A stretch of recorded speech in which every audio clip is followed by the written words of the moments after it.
Hey guys, Hitesh here. There's a lot of fluff on the internet about how easy it is for beginners to make $10,000 a month. Most online guides present theories that sound good but lack practical application. So in today's video, I'm going to show you my own case study and give you an exact blueprint on how you can make $10,000 a month with a realistic approach so you can do this on your own. I started this store just to test the platform Etsy, and I can assure you it's a great long-term platform if you're into handmade or POD category, and even dropshipping, which is restricted by the way, but we are still doing it. So let's break down the numbers. The revenue we did was $7,393, shipping $2,648, and the total we made was $10,041. The AOV was $30, average cost of goods was $14. And the net profit we made was 35% in the end, all organic. We did run some ads, but we're going to talk about the ads in the end. So what we're going to cover in this case study blueprint: product research, sourcing products, pricing your product, competitor research, listing optimization, scaling phase, and Etsy ads. So let's start with the product research. The only two methods I used was manual Etsy search and Everbee. It's a great tool if you're going to take Etsy seriously. It can help you a lot with the research part. So let's see how to use both tools and do the product research. After getting on Etsy, we can search for any desired niche or any upcoming trend or festival. As you can see, Etsy is already showing us on the homepage as Father's Day is coming. So if we want to, we can just click on the Father's Day deals and check out the products which are selling right now. Or we can search the products which we have in mind. For example, I'm thinking about flower vase.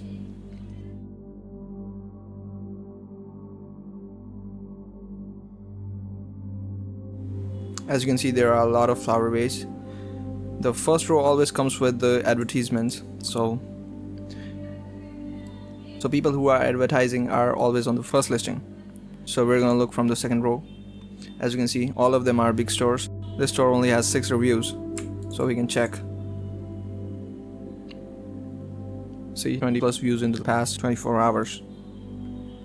And this is how we do manual Etsy search research. Some products might say X amount sold in the past 24 hours, or 20 plus people have this product in their cart. So we are looking these types of product. Then we have to make a spreadsheet and take all of these products which we have researched, and then later we're going to decide which we have to sell. So if we go into this store, as you can see, it only has made 143 sales with 14 listings. We are also doing competitor research with this right now, which we're going to talk about later. But as you can see, we can check the sales, how many sales it has got, and which product is selling right now for this store. Well, as you can see, 2 specific types of models are selling more. One is this, and let's just check this. And with the paid tool Everbee, we can check the listing. It is 3 months old. If it says 0 revenue, it doesn't mean it has 0 revenue. As you can see, people are buying it, and most of the sales are from these products. I've already done some research for you guys, so let's see that. This one I had opened for competitor research. This is a new store. It already has a star seller rating because it has 4.8 and more reviews, and it only has 20 listings, just like my store.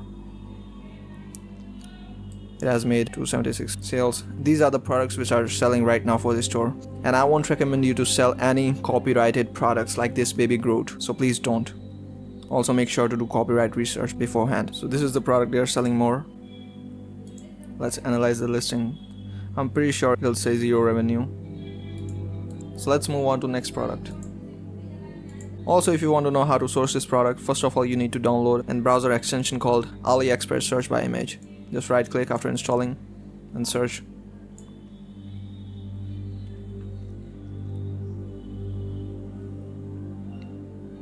Similar products. See, we got the product. Pricing might be different, but we have to research more and find more suppliers who are providing us the product at a better price. See? The exact same product. Different color, but that's it. Now, this is a custom product, but I guess we can get it sourced. Let's analyze 20 plus in cards. This is just an estimated revenue. If it is showing you £2,400, this has to be more. This right here This right here is like $10,000 plus listing per month. Just check the reviews, 170 reviews. And how old the listing is? 19 months. So this is a 6-figure product right here. The winner is in front of your eyes. So let's see another product. This is a custom product with custom names, and this doesn't mean you have to sell the exact product. You can get variations of the same product and sell it as your own. This is also a $10,000 monthly plus product, and it only has been live for 14 months. 188 reviews. So let's see how to use Everbee to find products recently launched which are performing good.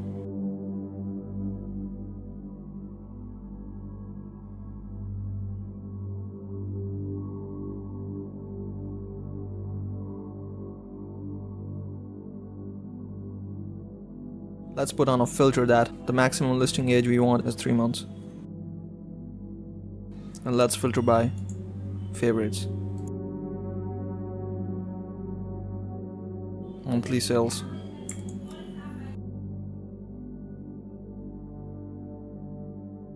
See, 2 months ago. This is just an estimation, this is not the real revenue. They are showing the lowest assumption of the revenue they're making, which is false. Alright. 7 reviews.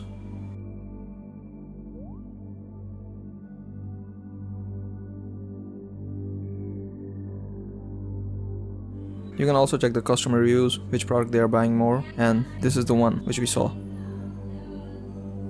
So that's how you do product research, guys. Do the competitor research and then list all the products on your store. Where to source your products from. If you're dropshipping, you can use CJ Dropshipping to test the products, and once you start to scale, you can get a private agent to source them from. And if you're doing POD, you can use Printful. Now, how to price your products. Keep your pricing around the competition or a little bit lower so you can get traction for your new store and get sales and mainly reviews. For example, my competitor is selling a flower vase for $40. I'll price the exact listing 50 cents less or a few dollars less. That's it. Just so a listing ranks better in terms of pricing. And make sure you sell a product for at least a minimum of 3x markup. Don't go any lower than 2x markup, that's it. I was selling to USA only as my shipping times was better there, 7 to 10 days to be exact, and I'd recommend you to ship to only those countries where you can ship faster. Now let's talk about competitor research. When you're doing product research, also check the demand of the product. You can check it by clicking on the product and seeing how many people in the past 24 hours have this product in their cart and how many people are viewing it. You can also check the store age and how fast it is growing, and also check the recent sales. You can check the new listings, which products they are listing more, in which category, and also check the recent reviews. So you'll get to know which products are selling more and getting more positive reviews.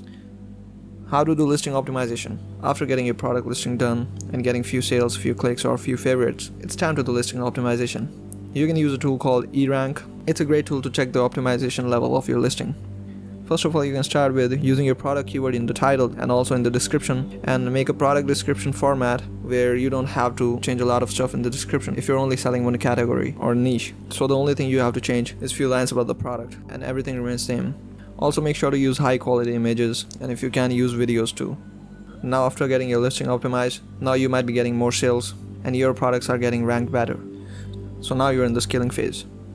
All you need to do is get more products like the one bringing sales.